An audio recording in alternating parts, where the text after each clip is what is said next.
কিন্তু তার রাজনীতি শুধু সংসদে সীমাবদ্ধ নয়। দুর্যোগে, বন্যায়, মানুষের দুঃসময়ে তিনি ছুটে গেছেন মানুষের পাশে। সংগ্রামের পথ কখনো সহজ ছিল না, মিথ্যা মামলা, গ্রেফতার, তবুও তিনি থেমে যাননি।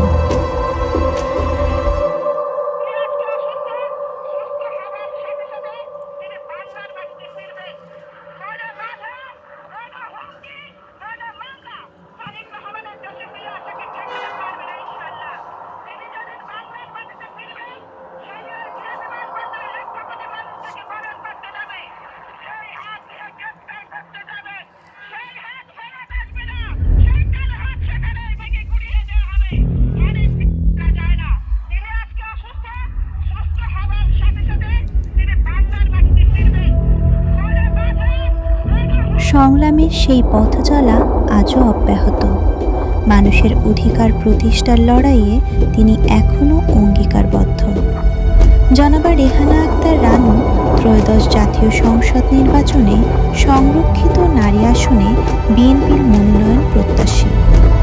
মানুষের জন্য, মানুষের সাথে শেষ পর্যন্ত লড়াই।